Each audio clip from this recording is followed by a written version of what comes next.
Chhaava movie చూడటం late అయింది. ఎందుకంటే లాస్ట్ వీక్ ఇక్కడ లేను.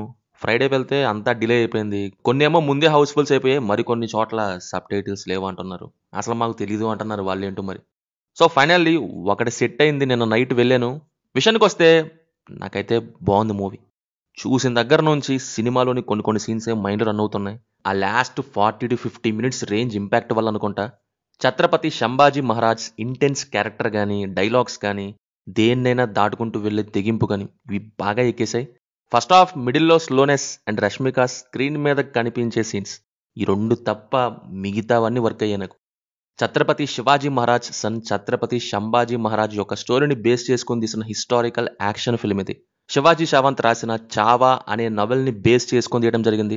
మరాఠా సెకండ్ రూలర్ అయిన ఛత్రపతి సంభాజీ మహారాజ్ యొక్క వార్ టాక్టిక్స్ కానీ, రాజ్య పరిపాలన కానీ, స్వరాజ్యం గురించి కానీ, ఇంకా సింహపు గర్జన లాంటి తన అరుపు గాని, అండ్ ఆయనకేమైంది? మొత్తంగా ఆ క్యారెక్టర్ యొక్క లైఫ్ ఒక టైం నుంచి ఒక టైం వరకు మధ్యలో సాగిన ఇంపార్టెంట్ థింగ్స్ వాటితో ఉంటది మూవీ. నేను రియల్లీ ఇంట్రడక్షన్ సీన్‌లో యుద్ధం జరిగిద్ది చూసారు, అక్కడే హైకి వెళ్ళిపోయా. చాలా ఇంటెన్సింగ్‌గా అనిపించింది. తర్వాత ఛత్రపతి సంభాజీ మహారాజ్ క్యారెక్టర్‌తో ట్రావెల్ అయ్యేలా చేసింది. తల్లి గురించి, తండ్రి గురించి, వాళ్ళతో అక్కడక్కడ వచ్చే scenes and dialogues and discussions కానీ, ఇంకా ఔరంగజేబ్ యొక్క సీన్స్ కానీ ఇవన్నీ బాగున్నాయి. అయితే కోట లోపల వేరే వేరే డిస్కషన్స్ జరుగుతాయి. యుద్ధం అయిపోయి వచ్చిన తర్వాత అవి కాస్త స్లో అనిపించాయి. బట్ డైలాగ్స్ బాగుండడంతో మూవ్ అయిపోయా. ఇక్కడ నేను అనేది ఏంటంటే మెయిన్ క్యారెక్టర్‌తో వచ్చే సీన్స్ నాకు ఎక్కువ కావాలి అని. నాకైతే తన ఫాదర్ ఛత్రపతి శివాజీ మహారాజ్‌తో ఉన్న సీన్స్ ఇంకా ఇంకా కావాలనిపించింది. కొంచెం వీటికంటే కూడా. బట్ ఎనీవే మధ్య మధ్యలో యూజ్ చేశారనుకోండి లైట్‌గా. అలా ఫస్ట్ హాఫ్ కొన్ని బాగుండి స్లోనెస్‌తో వెళ్ళిన ఫీలింగ్ కలిగితే, ఇక సెకండ్ హాఫ్ వచ్చింది దుమ్ము దులిపేసింది. సినిమా ఎక్స్‌పీరియన్స్‌ని ఫుల్ పెంచేసింది second half. Mainly that 40-50 minutes portion.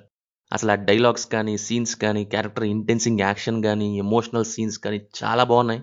మాటల తోటాల్లా పేలడం అంటే ఇదేనా అనిపించింది. అలాంటి డైలాగ్స్ పెట్టారు. అండ్ ఎమోషనల్ వేలో హ్యాండిల్ చేశారు సూపర్బ్‌గా.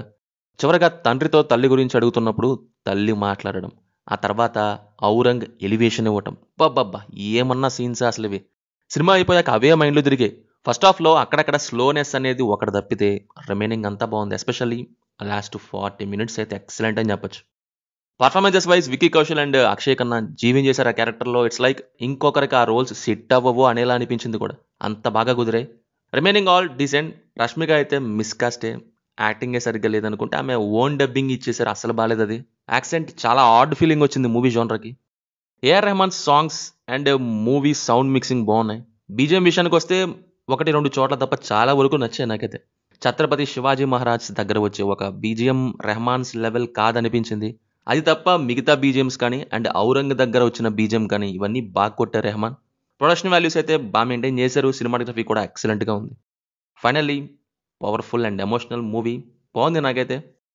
ఇప్పటికే చాలా మంది చూసుంటారు. అండ్ మీకెలా ఉందో కింద కామెంట్స్‌లో మాతో తప్పకుండా షేర్ చేసుకోండి. రివ్యూ నచ్చితే మన ఛానల్‌ని సబ్స్క్రైబ్ చేసుకోండి. Will meet in next video. Thank you. జై హింద్.